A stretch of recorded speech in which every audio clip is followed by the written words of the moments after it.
padre Josecito, ya regresé.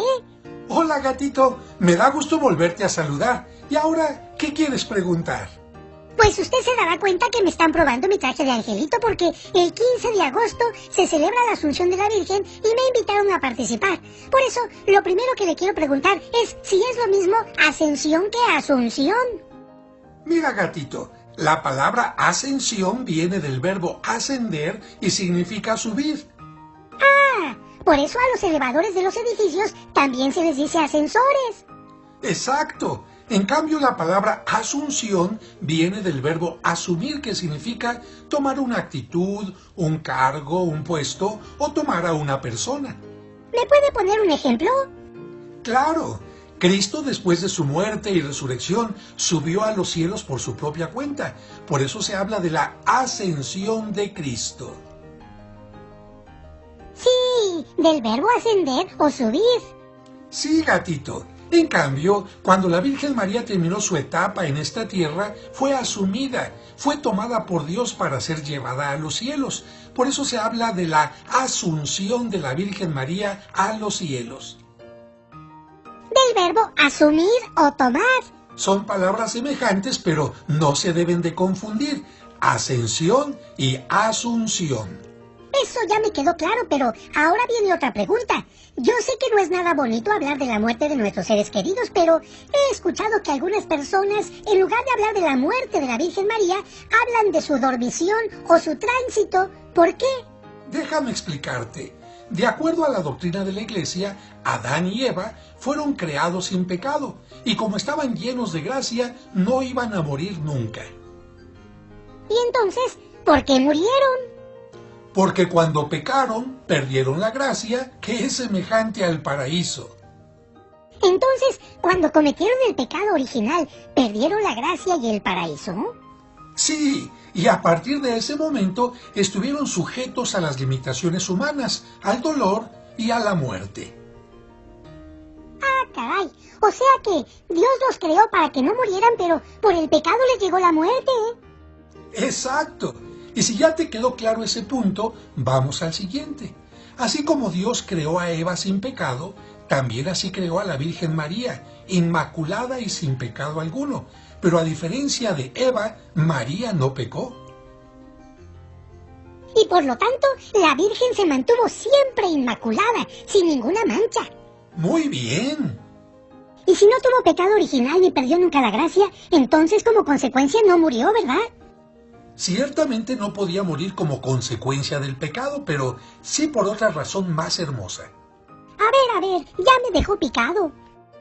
Para responderte, te hago una pregunta. ¿Tú crees que Cristo cometió pecado? Claro que no. Pues si no cometió pecado, no debía morir. Híjole, tienes razón. Entonces, ¿por qué murió? Ahora sí no te voy a responder para que tú llegues a una conclusión. Piensa un poquito. Pues yo creo que Cristo no murió por ser pecador, sino por solidarizarse con toda la humanidad, para tomar nuestros pecados y purificarlos. Es decir, que no murió como un castigo, sino como un acto de generosidad y de solidaridad. Lo has dicho muy bien. Ay, es que la verdad, con usted, uno va reflexionando en una manera muy fácil. Una pregunta más, gatito. Si el pecado trajo como consecuencia la muerte y la corrupción del cuerpo, ¿tú qué crees que haya pasado con el cuerpo de Cristo cuando lo llevaron al sepulcro? Pues yo creo que se mantuvo incorrupto. Una última pregunta. Si María siempre quiso asemejarse a su Hijo Jesucristo, ¿no crees que ella le pidió a Dios también poder morir como Él? Pues sí, tampoco María debía morir como una consecuencia del pecado, porque ella era inmaculada, pero por amor y seguimiento a Cristo también murió. Pero estoy seguro que Dios le concedió algún don especial, ¿o no? Así es. Como el pecado es causa de corrupción espiritual y María nunca tuvo esta corrupción, Dios nos quiso dar una señal a través de ella. ¿Cuál señal? Para que supiéramos que María vivió y murió totalmente sin mancha, es decir, inmaculada, Dios quiso que su cuerpo no se corrompiera y se quedara como si estuviera dormida. Y es que cuando una persona muere, su cuerpo comienza a corromperse de inmediato, ¿verdad? Sí, pero como ya te dije, ni el cuerpo de Cristo ni el de María sufrieron la corrupción porque ninguno de ellos tenía pecado. Oiga, ¿y entonces la Virgen se iba a quedar para siempre en este mundo? No, después de que María cumplió su misión en esta tierra, Dios quiso llevarla a su presencia para que viviera con él el gozo de la vida eterna. Ah, primero cumplió con ser la madre de Cristo y después con animar a los apóstoles en su misión de llevar el Evangelio a todo el mundo, ¿verdad? Sí. ¿Y qué pasó después? Como la Biblia se centra en Jesús y no en la Virgen María, no existen documentos de aquella época que nos digan lo que sucedió. Sin embargo, la tradición nos dice que probablemente acompañó a San Juan a Éfeso y después regresó a Jerusalén. ¿Y luego? Ahí le llegó el momento de dejar este mundo y ser asumida o tomada por Dios. ¿Y luego qué pasó? Ante la presencia de algunos apóstoles, se quedó como dormida y murió. Y en ese momento fue llevada por Dios al cielo en cuerpo y alma. ¡Qué bonito! Ahí se unió con Dios, con su Hijo Jesucristo, con San José y con todos los angelitos. Ese momento se celebra el 15 de agosto y se recuerda como el dogma de la Asunción. Esto sí que está muy interesante y, oiga, no quiero ser abusivo, pero ¿hay algo más que me pueda contar? Como a muchos no les gusta hablar de la muerte de la Virgen María y además como su cuerpo no sufrió la corrupción, algunos prefieren utilizar la palabra tránsito o dormición, que significa el paso de esta vida a la vida eterna. Pero no la pusieron en una tumba, ¿o sí? Mira, algunos evangelios apócrifos y algunas tradiciones muy antiguas mencionan que los apóstoles, sin Santo Tomás, que no estaba presente, tomaron el cuerpo de la Virgen y lo llevaron a una tumba que se encontraba dentro de una cueva y ahí lo dejaron. ¿Y qué pasó cuando llegó Tomás? Como él quería despedirse de la Virgen y ver su cuerpo por última vez, todos los apóstoles lo acompañaron a aquella cueva. Y cuando llegaron, vieron que la Virgen María había sido tomada por Dios y en su lugar todo el sepulcro, toda la cueva, estaba llena de flores maravillosas. ¿Y existe esa cueva? Desde hace muchísimos años, los cristianos ortodoxos veneran ese momento en una cueva que se encuentra en el Monte de los Olivos y que ellos han convertido en capilla. Aquí puedes ver algunas imágenes de ese lugar. Tenemos que pasar por la única puerta y después de que nuestros ojos se acostumbran un poco a la penumbra, hay que bajar más de 50 escalones para llegar hasta el fondo de esta gruta en el Monte de los Olivos.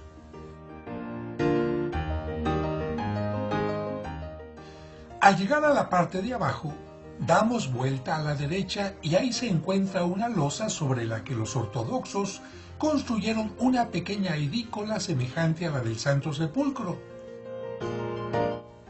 En su interior se conserva una losa en la que, según los ortodoxos, estuvo unos momentos el cuerpo de la Virgen María.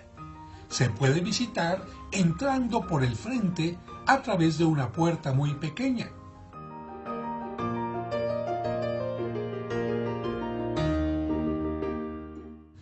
La losa está protegida por un pequeño altar.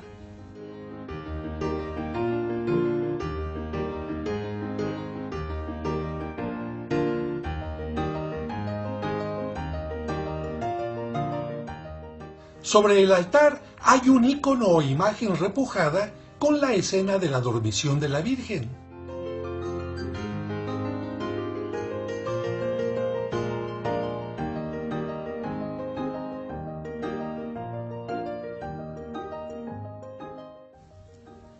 Y sobre el techo, muchas lámparas que indican que ese lugar es considerado sagrado. Se sale por el lado derecho.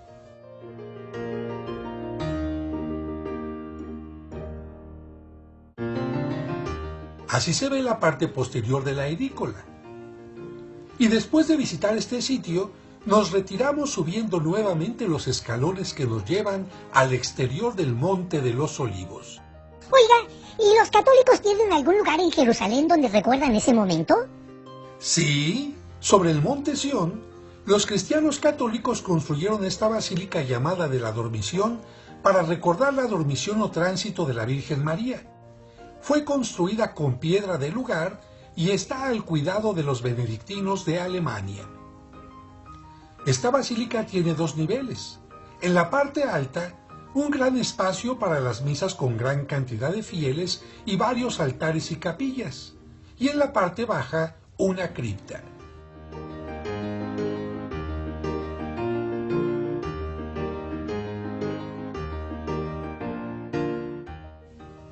Así se ve la parte superior, embellecida con mosaicos y la imagen de la Virgen y el Niño Dios.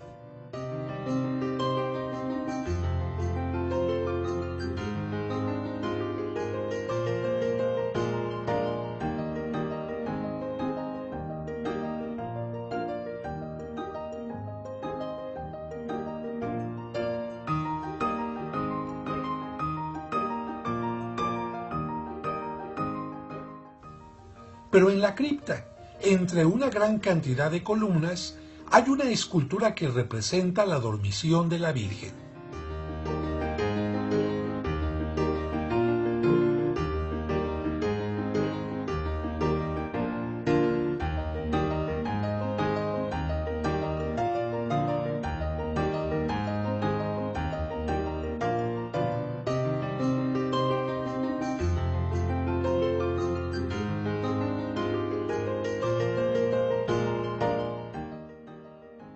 Por lo que veo, todos esos santuarios, pinturas o esculturas son un homenaje a Dios que, al elegir a María como Madre de Cristo, no quiso que su cuerpo conociera la muerte ni la corrupción porque, si Él ha permitido que el cuerpo de algunos santos, como el de Santa Bernardita, a quien se le apareció la Virgen en Lourdes, o el de San Charbel, se mantengan incorruptos después de la muerte, con mayor razón preservó el de la Virgen María. Bueno, pues hoy sí que aprendí muchas cosas. Pero lo más importante de esto, gatito, es que aunque nosotros tengamos el pecado original o hayamos pecado, Cristo nos ha purificado con su muerte y su resurrección, y un día nos llevará a la presencia de Dios para que gocemos con Él, con la Virgen María, con los santos, con los ángeles, con los arcángeles y con nuestros seres queridos. O sea que también seremos asumidos o tomados por Dios. ¡Ay! Entonces me va a dar mucho gusto salir de angelito en la fiesta de la Asunción de la Virgen. ¡Bravo! ¡Bravo! ¡Bravo!